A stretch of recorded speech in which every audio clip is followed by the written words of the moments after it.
হঠাৎ করে শুনলে মনে হবে যেন কোনো শিশু কথা বলার চেষ্টা করছে, কিন্তু আসলে তা না। এটি একটি কুকুরের শব্দ। সম্প্রতি সামাজিক যোগাযোগ মাধ্যমে ভাইরাল হয়েছে মানুষের মতো শব্দ করতে পারে একটি কুকুরের ভিডিও। তবে কি রাসূল সাল্লাল্লাহু আলাইহি সাল্লামের ভবিষ্যদ্বাণী সত্য হচ্ছে? বিস্তারিত থাকছে ডেস্ক রিপোর্টে। মানুষের মতো কথা বলছে কুকুর, প্রকাশ করছে মনের ভাব। শুনতে কল্পবিজ্ঞানের কোনো গল্প বলে মনে হলেও সম্প্রতি এমনই এক বিশ্ব জাগানো ঘটনা ঘটেছে। নেট দুনিয়ায় ভাইরাল হওয়া যে ভিডিওতে দেখা যায় যে সানি নামে কুকুরটি মানুষের মতো করে কথা বলার চেষ্টা করছে। প্রাণীদের কথা বলার বিষয়টি বহু আগেই ভবিষ্যৎবাণী করে গেছেন রাসূলুল্লাহ সাল্লাল্লাহু আলাইহি ওয়াসাল্লাম। সম্প্রতি ঘটে যাওয়া একটি ঘটনা যেন সেই ভবিষ্যৎবাণীকে সত্য প্রমাণিত করেছে। ইতোমধ্যে সামাজিক যোগাযোগ মাধ্যমে ব্যাপক ভাইরাল হয়েছে মানুষের মতো শব্দ করা কুকুরটির ভিডিও। জানা যায় ঘেউ ঘেউ করার সময় কথা বলার মতো শব্দ করে ওই কুকুরটি।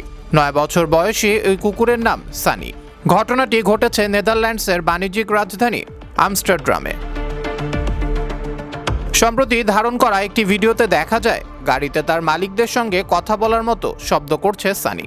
কুকুরটির মালিক মারিয়া জানান, কুকুরটি জন্মের পর স্বাভাবিক ছিল, কিন্তু তার বয়স 45 দিন হওয়ার পর থেকে মানুষের মতো এই অদ্ভুত শব্দ শুরু করে এবং এই কাজটি বেশি করে যখন আশপাশে লোকজন দেখে। অনেক সময় সানির এই শব্দ শুনে মানুষ বিভ্রান্ত হয়ে যায়। মারিয়া তার সুইজারল্যান্ড ভ্রমণের কথা স্মরণ করে বলেন, ওখানে পৌঁছানোর পর তিনি দেখেন লোকে পরিপূর্ণ একটি জায়গা। তখন সানি কথা বলার শব্দ শুরু করে। সুইজারল্যান্ডের লোকজন কুকুরটির এই আচরণ দেখে বেশ অবাক হয়েছিল এবং বিষয়টি উপভোগ করেছিল। এরপর মারিয়া এসব মজার ভিডিও শেয়ার করার জন্য একটি ইনস্টাগ্রাম এবং একটি টিকটক আইডি খোলেন। ইতোমধ্যে এসব আইডিতে ফলোয়ারের সংখ্যা লাখ ছাড়িয়েছে। পৃথিবীর বয়স যত বাড়ছে মানুষ কিয়ামতের তত নিকটবর্তী হচ্ছে। রাসূলুল্লাহ সাল্লাল্লাহু আলাইহি সাল্লাম তার হাদিসের মাধ্যমে কিয়ামতের অনেক নিদর্শনের বর্ণনা দিয়েছেন। ইমাম আহমদ রহমতুল্লাহ আলাইহি আবু সাইদ খুদরি রাদিয়াল্লাহু আনহুর থেকে একটি হাদিস বর্ণনা করেছেন। তিনি বলেন, জনৈক রাখাল মাঠে ছাগল চড়াচ্ছিল। হঠাৎ একটি নেকড়ে এসে একটি ছাগলের উপর আক্রমণ করলো। রাখাল বাঘের পেছনে ধাওয়া করে ছাগলটি ছিনিয়ে আনলো। তখন বাঘটি একটি টিলার উপর বসে বলতে লাগলো, তুমি কি আল্লাহকে ভয় করো না? আল্লাহ আমাকে একটি রিজিক দিয়েছিলেন আর তুমি তা ছিনিয়ে নিলে। রাখাল বলল, কি আশ্চর্য ব্যাপার, মানুষের মতো বাঘও আমার সঙ্গে কথা বলছে। এমন ঘটনায় বিস্মিত হয়ে রাখাল রাসূলুল্লাহ সাল্লাল্লাহু আলাইহি ওয়াসাল্লামের কাছে এসে সব ঘটনা খুলে বলল।